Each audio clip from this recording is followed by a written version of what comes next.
Hey there, and greetings from the Upper Manhattan Hot Zone. There are a lot of people in U.S. politics who think we should be super focused on China right now. This is mostly a way to try to divert attention from the fact that Donald Trump just pulled like 30 9/11s on his own country, but I do understand the instinct to blame China. This disease did come from there. And if you read a lot of Chinese propaganda, it's easy to get the idea that they may be winning this thing somehow. Well, I'm here today to tell you that that's nonsense. Nobody is winning in the time of Corona, China least of all. China's response to the coronavirus has been draconian and, honestly, a bit impressive. Even though you would be foolish to believe China's official figures, it is likely that they have done a much better job than any Western country. South Korea, whose numbers I do trust, had extraordinary success, and it did so as a free, democratic country. China's authoritarian nature probably helped with the quarantines. Even if China's coronavirus cases and deaths are 3 or 4 times higher than reported, they still have done a better job than most. They will not do a good job with what comes next. If you have a retirement account, I don't have to tell you that the economic effects of this crisis have been extraordinarily dire.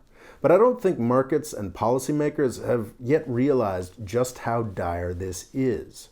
International and domestic trade all over the world is stopping. Yes, China is more oriented towards non-infectious stuff than it is towards people-based services, but nobody's buying cell phones or cars either.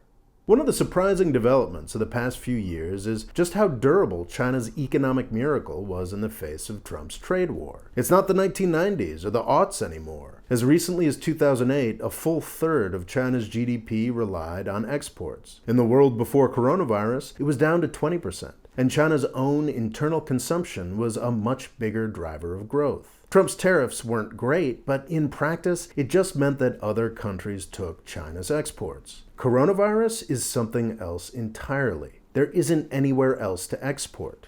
This 20% isn't impacted. Outside of certain essentials, it's gone. Just gone. But China still has that awesome 80% of growing non-export GDP, right? Not really. I may find China's coronavirus casualty counts to be more credible than most do, but I think that their reports of economic resurgence are pure fantasy. Lockdowns may be being lifted in certain places, but nothing like normal economic activity is possible. Some restored services are already being canceled. What this situation requires is massive economic stimulus. And that's where China has a massive problem.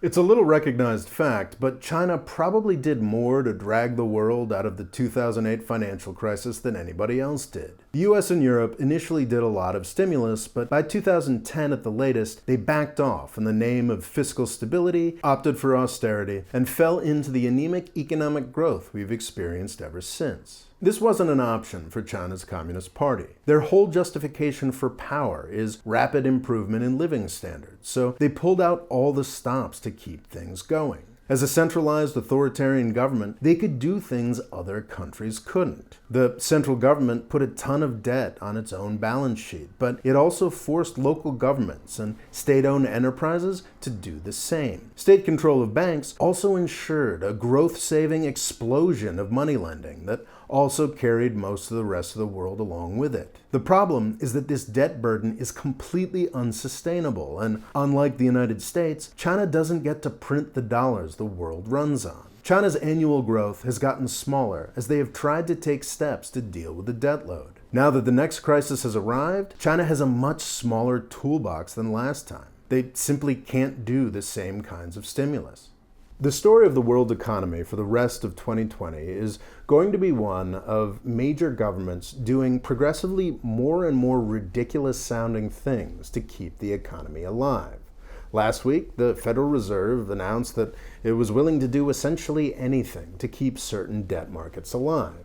This week, it's expected that they may just start printing money to buy the bonds of shaky US corporations. I think this is probably the last crisis where we will be able to get away with this, but at the moment, we are getting away with it, because the Fed is quietly bailing out most of the other rich countries as well, through a mechanism called swap lines that gives central banks in places like Japan and Germany access to tens of billions of US dollars. Countries like the UK and Denmark, that are just going to pay everybody's salaries until the crisis is over, are doing so with US backing. China should probably get a swap line too, but it probably won't for political reasons. The US dollar, for now, is this weird unlimited resource that everybody has just decided to believe in. If China decides to dump the 5% of US debt that it owns, the Federal Reserve will probably just print the money necessary to buy it. Every other large economy in the world will be playing progressively more surreal currency games with US backing,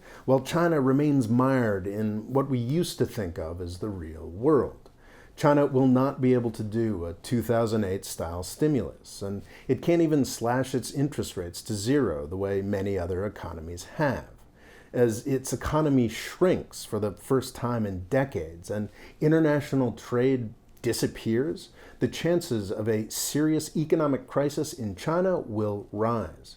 What's more, as China's increasingly desperate recent propaganda illustrates, everybody is furious with them. Everybody's going to turn on China. Once we are free of the US clown president, Europe and the United States will be scrupulously polite and politically correct as we claw back all of our supply chains, starting with medical. It's not clear yet whether Africa and Asia will be saved by warmer weather and proactive measures, but my hunch is that they won't be. The disasters in some countries will be extreme, and the reaction against China will be neither polite nor politically correct.